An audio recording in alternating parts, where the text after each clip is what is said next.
ನಮಸ್ಕಾರ ಎಲ್ರಿಗೂ ರುಕ್ಕು ಕುಕ್ಕಿಂಗ್ ವೀಡಿಯೋಸ್ಗೆ ಸ್ವಾಗತ. ಬಾಯಲ್ಲಿಟ್ಟರೆ ಕರಗುವಂತಹ ಕೇಸರಿಬಾತ್ ರೆಸಿಪಿನ ನೀವು ಟ್ರೈ ಮಾಡಬೇಕಾ? ಹಾಗಿದ್ದರೆ ಈ ವಿಧಾನದಲ್ಲಿ ಟ್ರೈ ಮಾಡಿ. ತುಂಬಾ ಸಾಫ್ಟ್ ಹಾಗೆ ಸ್ಮೂತಾಗಿ ಕೂಡ ಬರುತ್ತೆ. ಮೊದಲಿಗೆ ನಾನಿಲ್ಲಿ ರವೆನ ತಗೊಂಡಿದ್ದೀನಿ. ರವೆನ ಉಪ್ಪಿಟ್ಟು ರವೆ ಆಗಿರುತ್ತೆ ಇದು. ನೀವು ಬೇಕಿದ್ದರೆ ಚಿರೋಟಿ ರವೆನೂ ಸಹ ತಗೋಬೋದು. ನಾನು ಈ ದೊಡ್ಡ ರವೆನ ತಗೊಂಡಿದ್ದೀನಿ. ಇದರಿಂದ ಮಾಡೋದ್ರಿಂದ ತುಂಬ ಚೆನ್ನಾಗಿ ಬರುತ್ತೆ. ನಾನಿಲ್ಲಿ 1 ಬೌಲ್ ಆಗೋವಷ್ಟು ರವೆನ ತಗೊಂಡಿದ್ದೀನಿ. ಅದೇ ಮೆಜರ್ಮೆಂಟಿಗೆ ನಾನಿಲ್ಲಿ ಒಂದು ಪಾತ್ರೆಯಲ್ಲಿ ಅದೇ ಬೌಲಿಂದ 3 ಬೌಲ್ ಆಗೋವಷ್ಟು ನೀರನ್ನ ತಗೋತೀನಿ. ಈ ನೀರನ್ನು ನಾವು 1:3 ತಗೊಂಡ್ರೆ ಕೇಸರಿಬಾತು ತುಂಬ ಚೆನ್ನಾಗಿ ಸ್ಮೂತಾಗಿ ಸಾಫ್ಟಾಗಿ ಬರುತ್ತೆ. ಹಾಗಾಗಿ ನಾನಿಲ್ಲಿ 3 ಬೌಲ್ನ ನೀರನ್ನ ತಗೊಂಡಿದ್ದೀನಿ. ಇದೇ ನೀರನ್ನ ನಾನು ಸೈಡಿಗೆ ಎತ್ತಿಟ್ಕೊಂಡು ಬಿಸಿ ಮಾಡ್ಕೊತೀನಿ. ಬಿಸಿ ಮಾಡಿಕೊಂಡು ಕೇಸರಿಬಾತಿಗೆ ಹಾಕೋದ್ರಿಂದ ತುಂಬ ಸಾಫ್ಟಾಗಿ ಬರುತ್ತೆ. ಹಾಗಾಗಿ ಇದನ್ನು ನಾನು ನೀರನ್ನು ಬಿಸಿ ಮಾಡ್ಕೊಳ್ಳೋಕೆ ಇಡ್ತೀನಿ. ಈಗ ಒಂದು ಪಾತ್ರೆಯಲ್ಲಿ ನಾನು 1-2 ಟೇಬಲ್ ಸ್ಪೂನ್ ಆಗೋವಷ್ಟು ತುಪ್ಪನ ಹಾಕ್ತೀನಿ. ಹಾಗೆ 2 ಟೇಬಲ್ ಸ್ಪೂನ್ ಆಗೋವಷ್ಟು ಎಣ್ಣೆನೂ ಸಹ ಹಾಕ್ಕೋತೀನಿ. ನಿಮಗೆ ಬೇಕಿದ್ದರೆ ಬರೀ ತುಪ್ಪದಲ್ಲಿನೂ ಹುರ್ಕೋಬಹುದು ರವೆನ. ನಾನಿಲ್ಲಿ 2-3 ಟೇಬಲ್ ಸ್ಪೂನ್ ಆಗೋವಷ್ಟು ಎಣ್ಣೆನೂ ಸಹ ಯೂಸ್ ಮಾಡಿದ್ದೀನಿ. ಎಣ್ಣೆ ಚೆನ್ನಾಗಿ ಬಿಸಿ ಆದಮೇಲೆ ನಿಮಗೆ ಗೋಡಂಬಿ, ದ್ರಾಕ್ಷಿ, ಡ್ರೈ ಫ್ರೂಟ್ಸ್ ಯಾವುದು ಬೇಕೋ ಆ ಡ್ರೈ ಫ್ರೂಟ್ಸನ್ನು ಹಾಕಿ ಚೆನ್ನಾಗಿ ರೋಸ್ಟ್ ಮಾಡ್ಕೊಳ್ಳಿ. ಗೋಡಂಬಿ ಚೆನ್ನಾಗಿ ರೋಸ್ಟ್ ಆದ ನಂತರ ನಾನಿಲ್ಲಿ ದ್ರಾಕ್ಷಿನ ಹಾಕ್ತೀನಿ. ದ್ರಾಕ್ಷಿ ಮತ್ತು ಗೋಡಂಬಿನ ಚೆನ್ನಾಗಿ ರೋಸ್ಟ್ ಆದಮೇಲೆ ನಾವು ಇದನ್ನು ಸೈಡಿಗೆ ಎತ್ತಿಟ್ಕೋಬೇಕು. ಇದೇ ರೀತಿಯಾಗಿ ನೀವು ಸಹ ತುಪ್ಪದಲ್ಲೇ ದ್ರಾಕ್ಷಿ ಮತ್ತು ಗೋಡಂಬಿನ ಹುರ್ಕೊಂಡು ಸೈಡಿಗೆ ಎತ್ತಿಟ್ಕೊಳ್ಳಿ. ತುಂಬ ಟೇಸ್ಟ್ ಇರುತ್ತೆ.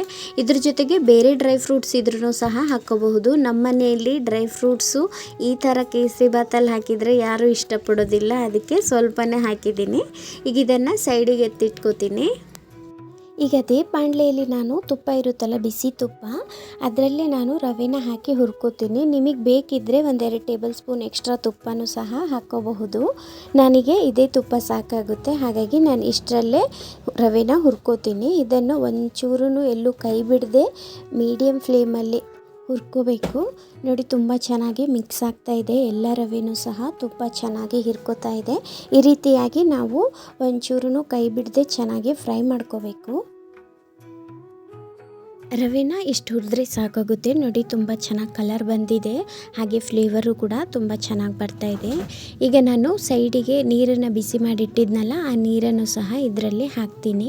ಎಲ್ಲ ನೀರನ್ನು ಹಾಕ್ಕೋತೀನಿ. 3 ಬೌಲಷ್ಟು ಬಿಸಿ ಮಾಡಿದ್ವಲ್ಲ, ಆ ಎಲ್ಲ ನೀರನ್ನು ಇದರಲ್ಲಿ ಹಾಕಿ ಕೈ ಬಿಡ್ದೇ ಚೆನ್ನಾಗಿ ಮಿಕ್ಸ್ ಮಾಡ್ಕೋಬೇಕು, ಗಂಟಾಗದೇ ಇರೋ ಹಾಗೆ. ನೋಡಿ, ನಾವು ತುಪ್ಪದಲ್ಲಿ ರವೆನ ಹುರಿದಿರೋದ್ರಿಂದ ಎಲ್ಲೂ ಕೂಡ ಒಂಚೂರು ಸಹ ಗಂಟು ಕಾಣಿಸೋದಿಲ್ಲ.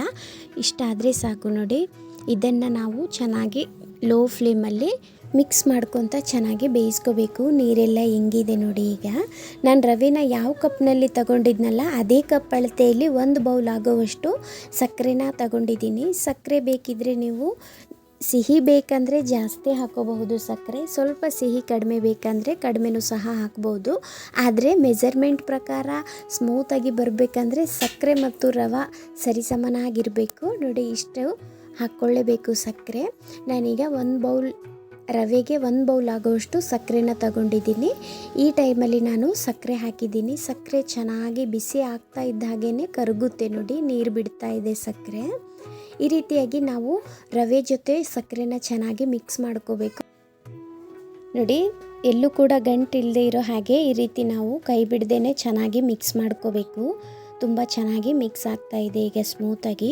ಈಗ ಇದು ರೆಡಿಯಾಗಿದೆ. ಇದಕ್ಕೆ ಲಾಸ್ಟಿಗೆ ನಾನು 1 ಟೀ ಗ್ಲಾಸ್ ಆಗೋವಷ್ಟು ಗಟ್ಟಿ ಹಾಲನ್ನು ತಗೊಂಡಿದ್ದೀನಿ. ಗಟ್ಟಿ ಹಾಲಿನ ಜೊತೆಗೆ ನಾನಿಲ್ಲಿ ಫುಡ್ ಕಲರ್ನ ಆ್ಯಡ್ ಮಾಡ್ಕೊಂಡಿದ್ದೀನಿ. ನಿಮ್ಮ ಹತ್ರ ಕೇಸರಿ ಇದ್ದೇ ಹಾಕ್ಕೊಳ್ಳಿ, ಇಲ್ಲ ಅಂದರೆ ಫುಡ್ ಕಲರೇ ನಡೆಯುತ್ತೆ. ಇದು ಕೂಡ ಚೆನ್ನಾಗಿ ಬರುತ್ತೆ ಕಲರು. ನೋಡಿ, ಇದನ್ನು ಹಾಕಿ ಒಂದು ಲೋ ಫ್ಲೇಮಲ್ಲಿ 5 ನಿಮಿಷ ಚೆನ್ನಾಗಿ ಕಲರೆಲ್ಲ ಮಿಕ್ಸ್ ಆಗೋ ಹಾಗೆ ಮಿಕ್ಸ್ ಮಾಡ್ಕೋಬೇಕು. ಕೇಸರಿಬಾತನ್ನು ಈ ಮೆಥಡಲ್ಲಿ ಮಾಡೋದ್ರಿಂದ ತುಂಬ ಚೆನ್ನಾಗಿ ಬರುತ್ತೆ. ತಿನ್ನೋದಕ್ಕೂ ಇಷ್ಟ ಆಗುತ್ತೆ. ಬೋರ್ ಅನಿಸೋದಿಲ್ಲ ಸ್ವೀಟ್ ತಿನ್ನಲಿಕ್ಕೆ. ಅಷ್ಟೊಂದು ರುಚಿ ಇರುತ್ತೆ. ನೋಡಿ, ಇದನ್ನೆಲ್ಲದು ಕ್ಲೀನಾಗಿ ಚೆನ್ನಾಗಿ ಲೋ ಫ್ಲೇಮಲ್ಲಿ ಮಿಕ್ಸ್ ಮಾಡ್ಕೊತ ನಾವು ಎಲ್ಲೂ ಕೂಡ ತಳ ಹತ್ತುತ್ತಾ ಇಲ್ಲ. ನೋಡ್ತಾ ಇದ್ದೀರಿ, ತುಂಬ ಚೆನ್ನಾಗಿ ಬಂದಿದೆ ಕೇಸರಿಬಾತು, ತುಂಬ ಸಾಫ್ಟಾಗಿ. ನೋಡಿ, ಈಗ ಫುಲ್ಲಾಗಿ ಮಿಕ್ಸ್ ಆಗಿದೆ ತುಂಬ ಚೆನ್ನಾಗಿ. ಈಗ ಇದಕ್ಕೆ ನಾವು ಲಾಸ್ಟಿಗೆ ನಾನು ಏಲಕ್ಕಿ ಒಂದು 2-3 ಏಲಕ್ಕಿನ ಕುಟ್ಬಿಟ್ಟು ಪೌಡ್ರ್ ಮಾಡಿ ಹಾಕಿದ್ದೀನಿ. ಹಾಗೆ ಇದ್ರ ಜೊತೆಗೆ ನಾವು ಗೋಡಂಬಿ ದ್ರಾಕ್ಷಿನ ಮೊದಲಿಗೆ ತುಪ್ಪದಲ್ಲಿ ಫ್ರೈ ಮಾಡಿಟ್ಟಿದ್ವಲ್ಲ, ಆ ಗೋಡಂಬಿ ದ್ರಾಕ್ಷಿನೂ ಹಾಕಿ ಈಗ ಲಾಸ್ಟಿಗೆ ಮಿಕ್ಸ್ ಮಾಡ್ಕೋಬೇಕು. ಮಿಕ್ಸ್ ಮಾಡುವಾಗ ಇದ್ರ ಜೊತೆಗೆ ನಾನು ಒಂದು ಅಥವಾ 2 ಟೇಬಲ್ ಸ್ಪೂನ್ ಆಗೋವಷ್ಟು ತುಪ್ಪನ ಹಾಕ್ತೀನಿ. ಫ್ಲೇಮ್ ಆಫ್ ಮಾಡಿಬಿಟ್ಟು ತುಪ್ಪನ ಹಾಕಿ ಒಂದ್ಸರಿ ನೀಟಾಗಿ ಮಿಕ್ಸ್ ಮಾಡ್ತೀನಿ. ತುಂಬ ಚೆನ್ನಾಗಿ ರೆಡಿ ಆಗುತ್ತೆ ನೋಡಿ, ಎಷ್ಟು ಈಸಿಯಾಗಿ ಸೂಪರಾಗಿ ಕೇಸರಿಬಾತ್ ರೆಡಿ ಆಯ್ತಂತ. ಹಬ್ಬ ಹರಿದಿನಗಳಲ್ಲಿ, ವಿಶೇಷ ದಿನಗಳಲ್ಲಿ ನಾವು ಈಸಿಯಾಗಿ ಮಾಡ್ಕೋಬಹುದು. ತುಂಬ ಸಾಫ್ಟಾಗಿ ಸ್ಮೂತಾಗಿ ಬರುತ್ತೆ. ಈಗ ಇದನ್ನು ನಾವು ಸರ್ವ್ ಮಾಡ್ಕೊಳ್ಳೋಣ. ನೋಡಿದ್ರಲ್ಲ, ಕೆಲವೇ ನಿಮಿಷಗಳಲ್ಲಿ ಕೇಸರಿಬಾತ್ ರೆಸಿಪಿನ ಯಾವ ರೀತಿಯಾಗಿ ಮಾಡ್ಕೊಂಡ್ವಿ ಅಂತ. ತುಂಬ ಈಸಿ ಇರುತ್ತೆ, ನೀವು ಮನೇಲಿ ಟ್ರೈ ಮಾಡಿ. ಹಾಗೆ ಈ ವಿಡಿಯೋ ಇಷ್ಟ ಆದರೆ ಒಂದು ಲೈಕ್ ಮಾಡಿ, ಹಾಗೆ ಫ್ಯಾಮಿಲಿ ಫ್ರೆಂಡ್ಸ್ಗೂ ಶೇರ್ ಮಾಡಿ. ಇನ್ನಷ್ಟು ಈಸಿ ರೆಸಿಪಿಗಳಿಗಾಗಿ ರುಕ್ಕು ಕುಕ್ಕಿಂಗ್ ವೀಡಿಯೋಸ್ನ ಸಬ್ಸ್ಕ್ರೈಬ್ ಮಾಡ್ಕೊಳ್ಳಿ. ವಿಡಿಯೋ ನೋಡಿದ್ದಕ್ಕೆ ಧನ್ಯವಾದಗಳು.